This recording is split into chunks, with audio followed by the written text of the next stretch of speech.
Hi, so today I'm going to be discussing Allen Ginsberg's Howl in context with post-war America. So, to start off, we are going to be discussing post-war America. What is post-war America? It is the time of American history immediately following World War II, lasting until the third quarter of the 20th century. So a lot happens during that. Most notably, it is right following World War II. You have the atomic bombs and the Holocaust extremely present in the minds of everyone in the world. And so now, in addition to that, in America, you also have the Korean War, Vietnam War, as well as the Cold War with Russia. So you have all of this conflict going on externally, and you also have internal conflict going on in the country. There's a lot of social unrest. There's also a heavy sense of conformity going on throughout the culture of America at this time. And so, there's a lot of people who are living seemingly the same life now. People are not thinking for themselves. A lot of white Americans were striving for the American dream. They were wanting to live in suburbia with the house with the white picket fence, the 2.5 children, and the wife who stays and cooks at home, and just everything like that. And so there was that heavy sense of conformity, and anyone who broke away from that and tried to live a life that they thought meaningful and that's how they wanted to live that life, they were condemned for that. Their lives would be destroyed. It was often done that people would be considered insane and mentally ill for straying from the accepted normal. Like in the case of um, queer people, there's a whole history going on there. But in the 1950s, it was still not okay to be gay. And so a lot of times gayness has been equivalated with, that's not the right word. Sorry about that, Chief. But gay often means sin. It also means mental ill.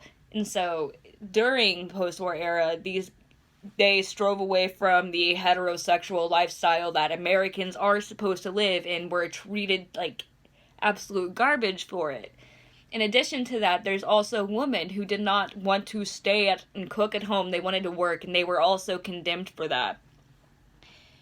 And so you have all that going on. In that cultural beatdown, in this sense of cultural conformity that was going on in America, you have the counterculture arise. Now, what is counterculture? Counterculture is essentially anyone acting against mainstream culture of the post-war era. And so, I have a quote written here from someone. Give me 1 second. Bernice Martin described the counterculture as being an index to a whole new cultural style, accompanied by a set of values, assumptions, and ways of living. And so everyone was actively revolting against the conformity that was being placed on them by the government and by the culture at large. And so you just have everyone trying to embrace what would be deemed insanity. They are accepting the otherness. They are wanting to live their life. They do not want to work a 9 to 5. They do not want the white picket fence and the 2.5 children. They want to think for themselves. They want a sense of individuality. And so among the counterculture of the post-war era, you also have the Beat Generation, who is one of the more prominent cultures that are in counterculture.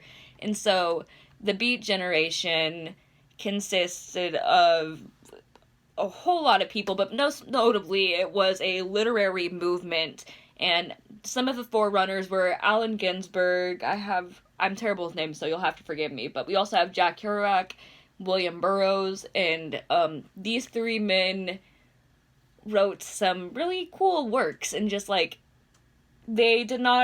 they were not necessarily just a literary movement. They were also a social and political and cultural movement, as well as is the case with a lot of these counterculture movements and subcultures. And so Allen Ginsberg, one of the prominent leaders of the Beat Generation, wrote Howl in, I have it written down here, 1955.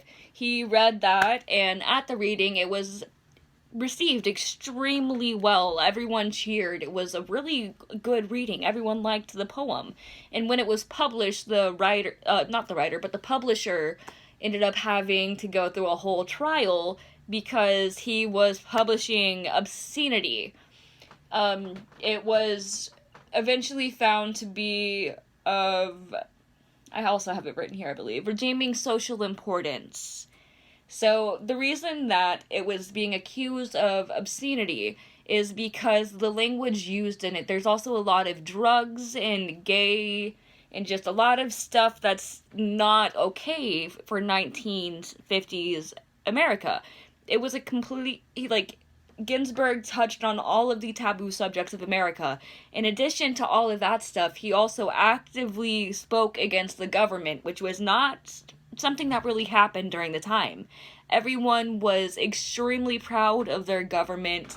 There was a strong sense of nationalism going on, basically.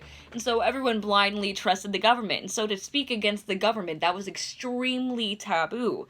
And now, the writing style that Ginsberg implements in Howl is also extremely different, and it's responsible. Well, not responsible. Well, yeah, it's technically responsible, but that's not what I'm trying to say. Howl is the marking point of the change of American poetry. It brought in the modern poetry age, and so Ginsberg's writing of Howl, he uses spontaneous prosody, which is like, that means that his lines, they seem to like come at you nonstop. He designed the lines to be read in one breath, like the opening line of the poem. I saw the best minds of my generation destroyed by madness, starving, hysterical, naked.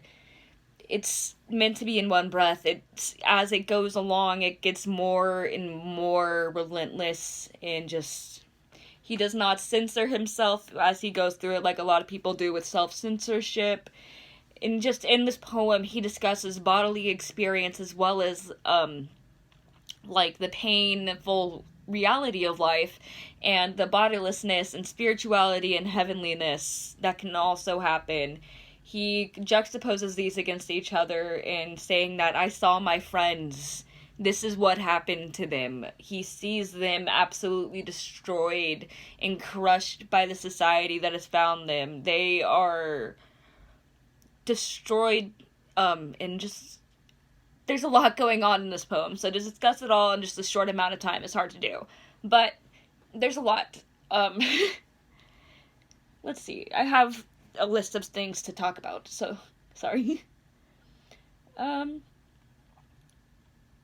He also discusses religion, which is a very common thing that happened in counterculture, just not even just like necessarily talking about Christianity, which is what a lot of people think when they think of religion and when they're in America.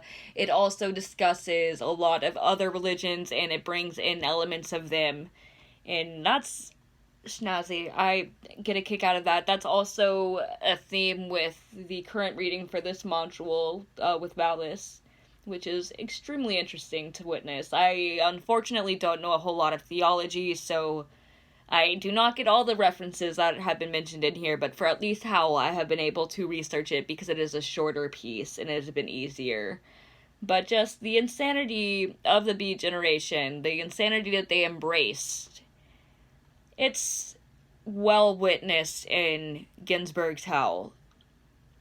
It is a very good piece. Thank you very much for bringing it to light for me. I appreciate it. But that's it. Thank you, and have